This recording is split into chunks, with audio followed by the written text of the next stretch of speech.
Hello दोस्तों, स्वागत है आपको फिर से आपको अपने YouTube channel RKG study points में। हाँ तो दोस्तों, कैसे हैं आप लोग? आशा करते हैं कि आप लोग बहुत ही अच्छे होंगे और मन लगा करके तैयारी कर रहे होंगे। हाँ तो दोस्तों, आज हम लेकर के आ गए एकदम ओरिजिनल पेपर के जैसा क्वेश्चन सभी। अगर आप लोग इतना को रट लेते हैं दोस्तों, तो एक भी क्वेश्चन आपके एग्जाम से बाहर नहीं जाने वाला है। बस आप लोग लास्ट तक बने रहे और जो भी क्वेश्चन का आंसर नहीं पता हो उसे याद करते रहे, और जो भी क्वेश्चन का आंसर पता हो उसे कमेंट बॉक्स में ज़रूर करते रहे। इससे क्या होगा कि आप लोगों का जो है ये तैयारी जो है और नेक्स्ट लेवल का होगा, और जो क्वेश्चंस भूल भी गए होइएगा वो भी याद हो जाएगा। तो चलिए स्टार्ट करते हैं बिना देर किए हुए। देखिए आज का पहला क्वेश्चन क्या है कि भारत में नमक का सबसे बड़ा उत्पादक राज्य कौन सा है?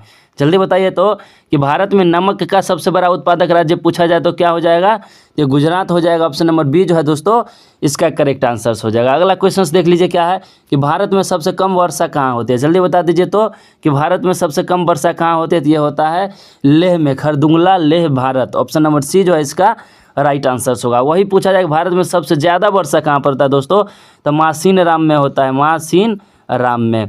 तो चलिए नेक्स्ट क्वेश्चन देख लीजिए क्या है कि महात्मा गांधी जी की हत्या कब की गई थी? जल्दी बताए तो कि महात्मा गांधी जी की हत्या कब किया गया था दोस्तों? तो ये हो जाएगा आपका 1948 ईस्वी में। ऑप्शन नंबर बी जो है इसका करेक्ट आंसर हो जाएगा। और आप लोग जितना भी ईस्वी वाला क्वेश्चन हम करवाते हैं इसको एकदम ध्यानपूर्वक पढ़ लीजिए और याद कर लीजिए, क्योंकि ईस्वी वाला क्वेश्चन हमेशा बच्चा फंस जाता है। इसलिए आप लोग अच्छे से याद कर लीजिए ईस्वी वाला क्वेश्चन को, कि जब यह क्वेश्चन आए तो आप लोग ना फंसे, इस तरह से कर लीजिए तैयारी। नेक्स्ट क्वेश्चन देखिए, भारत का प्रथम नागरिक किसे कहा जाता है? जल्दी बताइए तो दोस्तों कि भारत का प्रथम नागरिक किसे कहा जाता है? बहुत बढ़िया, बहुत बढ़िया दोस्तों। इसी प्रकार से आप लोग कमेंट करिए, और जो भी क्वेश्चन अगर आप लोग को ऐसे में क्या होगा कि नहीं भी याद होगा वो भी अच्छे से याद हो जाएगा, और अगर नहीं याद होगा तो उसका रिवीजन भी हो जाएगा। तो इसलिए आप लोग जरूर याद करते चलिए। तो भारत का प्रथम नागरिक जो कहा जाता है, ये कहा जाता है आपको राष्ट्रपति को। ऑप्शन नंबर ए जो है इसका परफेक्ट एकदम करेक्ट आंसर हो जाएगा। अगला क्वेश्चन देख लीजिए क्या है कि भारत में सबसे बड़ा पशु मेला कहाँ लगता है? जल्दी बता दीजिए तो दोस्तों कि भारत में सबसे बड़ा पशु मेला कहाँ पे लगता है? सोनपुर, रायपुर, नवगांव या उदयपुर में? तो इसका करेक्ट आंसर हो जाएगा दोस्तों आप लोगों का सोनपुर। सोनपुर में सबसे बड़ा पशु मेला लगता है और यहाँ से ही पशु का व्यापार होता है। आप लोग को अगर कोई भी लेना हो पशु वगैरह तो आप लोग सोनपुर जाकर के ले सकते हैं। अच्छा एवं सही नस्ल का वहाँ पे उपलब्ध रहता है पशु सब। नेक्स्ट क्वेश्चन देख लीजिए क्या है कि काजू का सबसे बड़ा जो है दोस्तों उत्पादक कौन सा है? जल्दी बताए तो काजू का सबसे बड़ा उत्पादक देश पूछा जाए तो कौन सा देश हो जाएगा? तो ये हो जाएगा आपका भारत। भारत में सबसे ज़्यादा काजू होता है, याद कर लीजिए। मतलब ऑप्शन नंबर बी जो है इसका राइट आंसर हो जाएगा। अगला क्वेश्चन देख लीजिए क्या है कि लगातार 2 बार भारत में जो है राष्ट्रपति कौन बने थे? जल्दी बताए तो इनमें से जो है लगातार 2 बार भारत के राष्ट्रपति कौन बन चुके हैं? तो ये हो जाएगा आपका doctor Rajendra Prasad ji. Option number C जो है इसका करेक्ट आंसर हो जाएगा। और आप लोग कमेंट जरूर करते रहे, कमेंट करने से आप लोग का तैयारी और नेक्स्ट लेवल का हो जाएगा। अगला क्वेश्चन देखिए, भारत में अंग्रेजी शिक्षा की शुरुआत किसने की थी? जल्दी बताए तो दोस्तों कि भारत में अंग्रेजी शिक्षा की शुरुआत किसने की थी?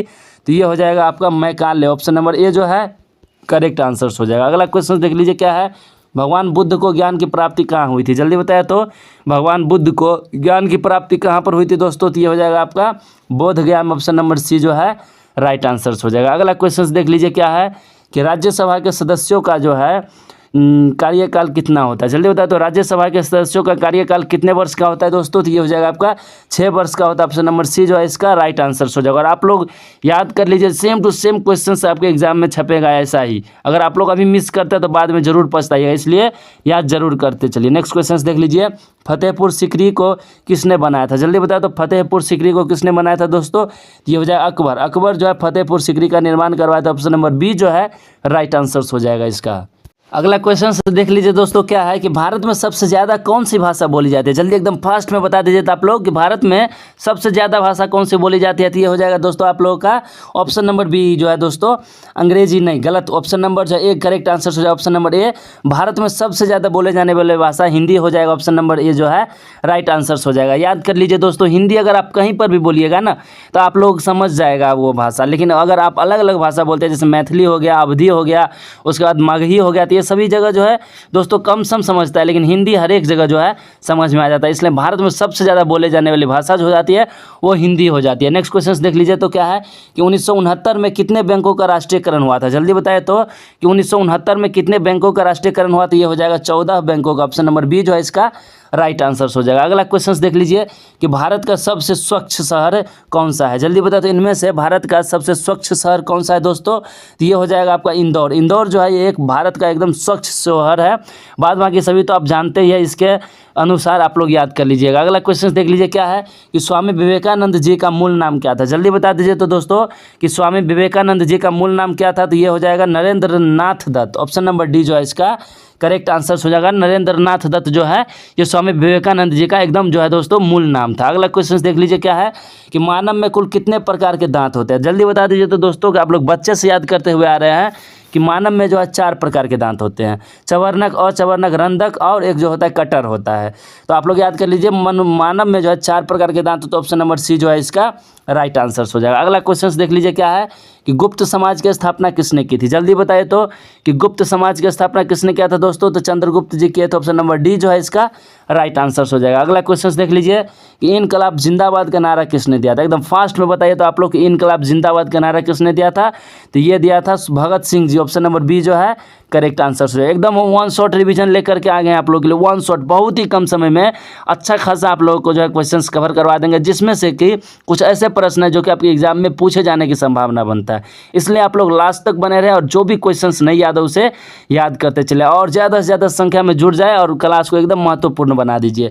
तो चावल की खेती के लिए सबसे उपयुक्त मिट्टी कौन सी है। जल्दी बताए तो कि चावल की खेती के लिए सबसे उपयुक्त मिट्टी कौन सी हो जाता है दोस्तों, तो दोमट मिट्टी हो जाता है। ऑप्शन नंबर सी जो है इसका राइट आंसर हो जाएगा। अगला क्वेश्चन देख लीजिए क्या है कि भारत की प्रथम महिला शासिका कौन थी। एकदम फास्ट में बताइए तो आप लोग कि भारत की प्रथम महिला शासिका कौन थी, तो रजिया सुल्तान थे। ऑप्शन नंबर सी जो है इसका राइट आंसर हो जाएगा। अगला क्वेश्चन देख लीजिए कि मनुष्य के चेहरे में कुल कितनी हड्डियां होती है, यानी फेस में दोस्तों बताइए तो मनुष्य के फेस में कुल कितनी हड्डियां होती है। तो दोस्तों आप लोग को बोला जाता होगा कि 14 का चांद, यानी 14 का चांद बोला जाता है, यानी फेस में जो है टोटल 14 हड्डी होता है। ऑप्शन नंबर जो इसका बी करेक्ट आंसर हो जाएगा। अगला क्वेश्चन देख लीजिए क्या है कि शरीर की सबसे अंतःस्रावी ग्रंथि कौन सी है। जल्दी बताए तो कि शरीर की सबसे अंतःस्रावी ग्रंथि कौन सी हो जाएगी, तो ये हो जाएगा थायराइड ग्रंथि, जो कि एक अंतःस्रावी ग्रंथि है दोस्तों। ऑप्शन नंबर जो है दोस्तों एक करेक्ट आंसर हो जाएगा। अगला क्वेश्चन देख लीजिए कि भारत में नोटबंदी कब हुई थी। जल्दी बताए तो भारत में जो नोटबंदी कब हुई थी दोस्तों, आप लोग जल्दी बताइए। एकदम करंट अफेयर्स का क्वेश्चन, करंट अफेयर्स में जरूर पूछा जा सकता है कि भारत में नोटबंदी जो है कब हुई थी। तो ये हुआ था आप लोगों का 8 नवंबर 2016 ईस्वी को। ऑप्शन नंबर बी जो है इसका राइट आंसर हो जाएगा। अगला क्वेश्चन देख लीजिए कि अंतर्राष्ट्रीय मजदूर दिवस कब मनाया जाता है। एकदम फास्ट में बताइए तो दोस्तों कि अंतर्राष्ट्रीय मजदूर दिवस कब मनाया जाता है, तो ये जो है दोस्तों 1 मई को मनाया जाता है। ऑप्शन नंबर सी जो है इसका राइट आंसर हो जाएगा। अगला क्वेश्चन देख लीजिए क्या है कि पानीपत का प्रथम युद्ध कब हुआ था। एकदम फास्ट में बता दीजिए, एकदम क्विक फास्ट। बहुत बढ़िया दोस्तों, आप लोग का तैयारी देख करके लग रहा है कि आप लोग का एग्जाम क्लियर हो ही जाएगा इस बार। अगर इस प्रकार का तैयारी रहा तो आप लोग का एग्जाम इस बार कोई नहीं रोक सकता है क्लियर होने से। तो पानीपत का प्रथम युद्ध जो है ये 1526 ईस्वी में हुआ था। ऑप्शन नंबर सी जो है करेक्ट आंसर हो जाएगा। और आप लोग का किसी का कमेंट गलत नहीं आता है, इसी प्रकार से आप लोग कमेंट करिए और अच्छे से तैयारी कर लीजिए। एग्जाम में जो है एकदम क्वेश्चंस आया एकदम जो आंख बंद करके टिक आउट करिएगा। तो भारत का राष्ट्रीय गान पहली बार कहाँ पर गाया गया था। जल्दी बताए तो कि भारत का राष्ट्रीय गान सबसे पहली बार कहाँ गाया गया था, तो ये कोलकाता में गाया गया था दोस्तों। ऑप्शन नंबर बी जो है इसका करेक्ट आंसर हो जाएगा। अगला क्वेश्चन देख लीजिए कि भारत के राष्ट्रीय ध्वज की लंबाई और चौड़ाई का अनुपात क्या होता है। जल्दी बताए तो दोस्तों कि भारत के राष्ट्रीय ध्वज की लंबाई और चौड़ाई का अनुपात कितना हो जाता है, तो ये हो जाता है आपका 3:2 हो जाता है। ऑप्शन नंबर जो है इसका बी राइट आंसर, यानी 3 जो है ये लंबाई हो गया और 2 जो है ये चौड़ाई हो गया। तो भारत के राष्ट्रीय ध्वज की लंबाई चौड़ाई कितनी होती है, 3:2 रेशियो में होता है। अगला क्वेश्चन देख लीजिए क्या है कि वयस्क मनुष्य के शरीर में कितनी हड्डियाँ होती है। एकदम फास्ट में बताए तो दोस्तों कि वयस्क मनुष्य के शरीर में कुल कितनी हड्डियाँ होती है, तो आप लोग याद कर लीजिए कि वयस्क मनुष्य के शरीर में पूछा जाए तो टोटल 206 हड्डियाँ होती है। वही बच्चा एकदम शिशु में पूछा जाए तो उसमें टोटल 300 हड्डियाँ होती है। इसलिए आप लोग याद कर लीजिए कि अगर वयस्क पूछा गया तो 206 एवं शिशु पूछा गया तो 300 हड्डियाँ होती है। इस प्रकार से आप लोग याद कर लीजिए। अगला क्वेश्चन देख लीजिए दोस्तों क्या है कि ऑक्सीजन का रासायनिक सूत्र क्या हो जाएगा। एकदम बताए बच्चा वाला क्वेश्चन है कि ऑक्सीजन का रासायनिक सूत्र क्या हो जाएगा।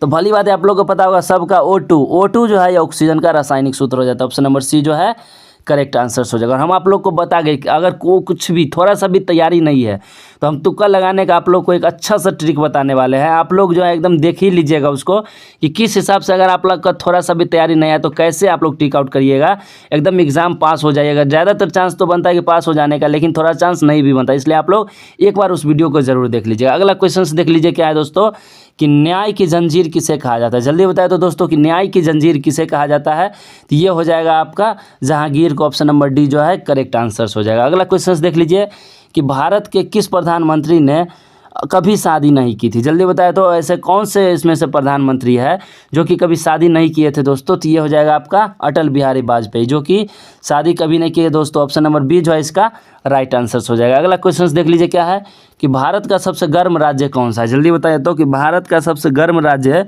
इनमें से कौन सा है, गुजरात, केरल, राजस्थान या महाराष्ट्र। तो भारत का सबसे गर्म राज्य हो जाएगा दोस्तों राजस्थान। ऑप्शन नंबर सी जो है राइट आंसर हो जाएगा। अगला क्वेश्चन देख लीजिए कि विश्व का सबसे बड़ा गन्ना उत्पादक देश कौन सा है। जल्दी बताए तो कि विश्व का सबसे बड़ा गन्ना उत्पादक देश कौन सा हो जाएगा, तो ये हो जाएगा दोस्तों ब्राज़ील। ऑप्शन नंबर बी जो है राइट आंसर हो जाएगा। अगला क्वेश्चन देख लीजिए कि तुलसीदास किसके समकालीन थे। जल्दी बताए तो दोस्तों कि तुलसीदास जी जो थे ये किसके समकालीन थे, ये हो जाएगा आपका अकबर के समकालीन थे। ऑप्शन नंबर ए जो है राइट आंसर हो जाएगा। चलिए नेक्स्ट क्वेश्चन देख लीजिए कि प्रधानमंत्री की नियुक्ति कौन करता है। जल्दी बता दीजिए तो कि प्रधानमंत्री की नियुक्ति जो है कौन करता है, तो ये करता है राष्ट्रपति। ऑप्शन नंबर बी जो है करेक्ट आंसर हो जाएगा। हम आप लोगों का कमेंट नहीं देख रहे हैं अभी, बस हम पढ़ा रहे हैं क्योंकि आप लोगों के पास बहुत ही कम समय बचा हुआ है और हम नहीं चाह रहे कि आप लोगों का ये कम समय जो है व्यर्थ करें, इसलिए एकदम वन शॉट रिवीजन, बहुत ही कम समय आप लोग को हम सभी क्वेश्चंस कवर करवा देते हैं। आप लोग जरूर देख लीजिएगा, अगर नहीं भी देखे हैं तो एकदम एक बार दो बार करके याद जरूर कर लीजिएगा, वीडियो को रिप्ले करके याद कर लीजिएगा। अगला क्वेश्चन देख लीजिए कि सहायक संधि किससे संबंधित है। जल्दी बताए तो कि सहायक संधि किससे संबंधित है, तो ये हो जाएगा आपका लॉर्ड वेलेस्ली से। ऑप्शन नंबर ए जो है राइट आंसर हो जाएगा। अगला क्वेश्चन देख लीजिए कि सुंदरवन का डेल्टा कौन सी नदी बनाती है। जल्दी बता दीजिए तो दोस्तों कि सुंदरवन का डेल्टा कौन सी नदी बनाती है, तो ये हो जाएगा गंगा एवं ब्रह्मपुत्र जो है सुंदरवन की डेल्टा बनाती है दोस्तों। ऑप्शन नंबर सी जो है इसका राइट आंसर हो जाएगा। बहुत बढ़िया, आप लोग का कमेंट हम लगातार आ रहा है तो हम देख लेते हैं, सबका सही है, किसी का गलत नहीं आता, इसलिए एकदम फास्ट रिविजन कर लीजिए आप लोग और एकदम एग्जाम हॉल में तहलका मचा दीजिएगा। और जो भी आप लोगों का जो है सेल्फ स्टडी उसे तो एकदम करना ही है जब तक कि एग्जाम ना हो जाए, इसलिए आप लोग अच्छे से तैयारी कर लीजिए।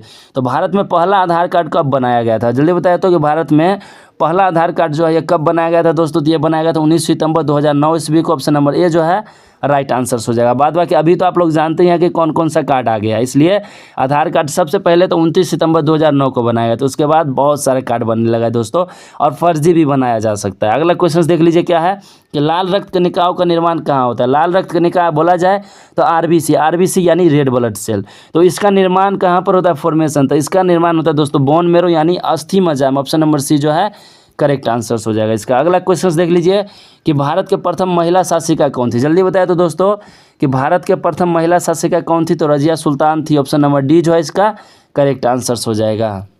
चलिए नेक्स्ट क्वेश्चन देख लीजिए दोस्तों क्या है कि प्रसिद्ध बाघा बॉर्डर कहाँ पर स्थित है। जल्दी बता दीजिए तो दोस्तों कि प्रसिद्ध बाघा बॉर्डर जो है यह कहाँ पर स्थित है, कश्मीर में, जयपुर में, अमृतसर में या अहमदाबाद में।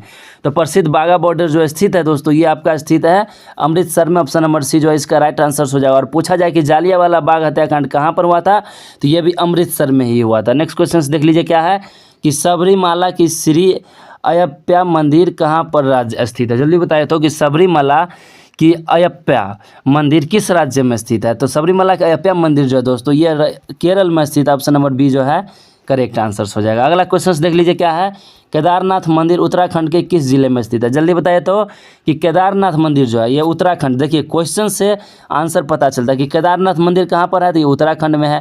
और उत्तराखंड के किस जिले में स्थित है, तब जाकर के हो जाएगा रुद्रप्रयाग में स्थित। ऑप्शन नंबर सी जो है करेक्ट आंसर है। इसलिए आप लोग क्वेश्चंस को भी ध्यान से पढ़ा करिए, उसके बाद ऑप्शंस को भी पढ़िए, उसके बाद आंसर दीजिए, तब जाकर के कोई भी प्रकार की त्रुटि नहीं रहेगा आंसर में।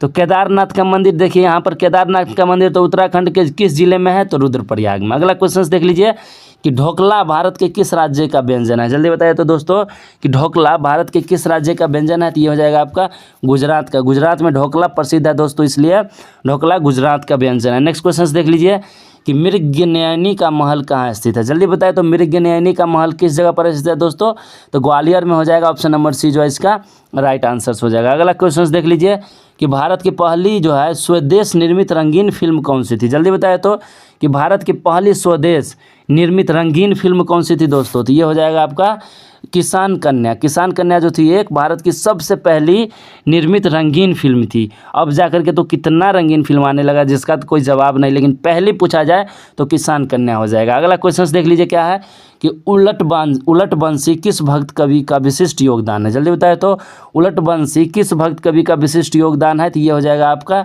कबीर का। ऑप्शन नंबर ए जो है राइट आंसर हो जाएगा। चलिए नेक्स्ट क्वेश्चन देख लीजिए कि कंदरिया महादेव मंदिर कहाँ पर स्थित है। देखिए कंदरिया महादेव मंदिर जो है ये किस जगह पर स्थित है, तो ये हो जाएगा आपका खजुराहो में। ऑप्शन नंबर डी जो है इसका करेक्ट आंसर हो जाएगा। अगला क्वेश्चन देख लीजिए दोस्तों, हिंदी किस अनुच्छेद के अंतर्गत राष्ट्रभाषा कहलाई। जल्दी बताइए तो हिंदी किस अनुच्छेद के अंतर्गत जो है ये राष्ट्रभाषा कहलाई थी, तो ये हो जाएगा आपका 343वां अनुच्छेद के अंतर्गत ही राष्ट्रभाषा कहलाई थी। चलिए नेक्स्ट क्वेश्चन देख लीजिए कि राष्ट्रपति की आपातकालीन में जो दोस्तों धारा कौन सी है। जल्दी बताया तो राष्ट्रपति की आपातकालीन की धारा कौन सी हो जाएगी, तो ये हो जाता है आपका 352। ऑप्शन नंबर बी जो है करेक्ट आंसर हो जाएगा। अगला क्वेश्चन देख लीजिए कि रामचरितमानस में कुल कितने कांड है। जल्दी बताया तो दोस्तों अगर रामचरितमानस का थोड़ा सा भी नॉलेज है गीता का आप लोगों का, तो आप लोग एकदम फास्ट में जवाब दे सकते हैं कि रामचरितमानस में कुल कितने कांड है, तो ये हो जाएगा 7 कांड। ऑप्शन नंबर सी जो है इसका करेक्ट आंसर हो जाएगा। चलिए नेक्स्ट क्वेश्चन देख लीजिए क्या है, गेहूं की सर्वाधिक पैदावार भारत के किस राज्य में होती है। जल्दी बताए तो गेहूं की सबसे ज़्यादा जो है दोस्तों खेती भारत की किस राज्य में होती है, तो ये हो जाएगा उत्तर प्रदेश, यूपी में दोस्तों सबसे ज़्यादा गेहूं होता है भारत में। तो ऑप्शन नंबर सी जो है इसका करेक्ट आंसर हो जाएगा। चलिए नेक्स्ट क्वेश्चन देख लीजिए कि अंधेर नगरी चौपट राजा टके सिर भाजी टके सिर खाजा, यह नाटक किसने लिखा था, तो ये नाटक जो है दोस्तों भारतेंदु हरिश्चंद्र जी लिखे थे। ऑप्शन नंबर डी जो है इसका राइट आंसर हो जाएगा। चलिए नेक्स्ट क्वेश्चन देख लीजिए दोस्तों, और आज का लास्ट क्वेश्चन है दोस्तों, आप लोग जरूर बताइएगा इसका आंसर कमेंट में क्या होगा। हम आप लोग को देख रहे हैं कि ग्राम प्रधान बनने हेतु न्यूनतम आयु की सीमा कितनी होती है, एकदम फास्ट में बताइए तो। गजब दोस्तों, हम क्वेश्चंस पढ़ रहे हैं, आप लोग आंसर देने लगे और लास्ट क्वेश्चंस तक आप लोग बने रहे, तो इससे अच्छी बात क्या हो सकती है। आप लोगों का लगन एवं जोश के साथ हम कह सकते हैं कि कोई नहीं रोक सकता इस बार आप लोगों का एग्जाम, बस इसी प्रकार से तैयारी रहे आप लोग का। तो ग्राम प्रधान बनने के लिए न्यूनतम आयु सीमा होती है, वो होती है 21 वर्ष। ऑप्शन नंबर जो दोस्तों ये करेक्ट आंसर हो जाएगा इसका। तो दोस्तों आज यहीं तक, लास्ट तक आप लोग को बने के लिए दिल से धन्यवाद। आप लोग का तैयारी बहुत अच्छा है दोस्तों। अगर आप लोग इसी प्रकार की तैयारी के साथ एग्जाम हॉल में प्रवेश करते हैं तो एग्जाम कोई नहीं रोक सकता आप लोग का। और आप लोग स्कोर बताइए कि आप लोग 55 में से कितना सही किए, फिर जा करके आप लोग का तैयारी का लेवल पता चलेगा। तो दोस्तों आप लोगों का बेस्ट ऑफ लक। अगर आप लोगों का एग्जाम है तो जिसका भी एग्जाम हो गया है तो आप लोग जरूर बताइएगा आप लोगों का एग्जाम किस प्रकार से गया। तो दोस्तों मिलते हैं नेक्स्ट वीडियो में नेक्स्ट टॉपिक के साथ, तब तक के लिए थैंक यू, बाय बाय।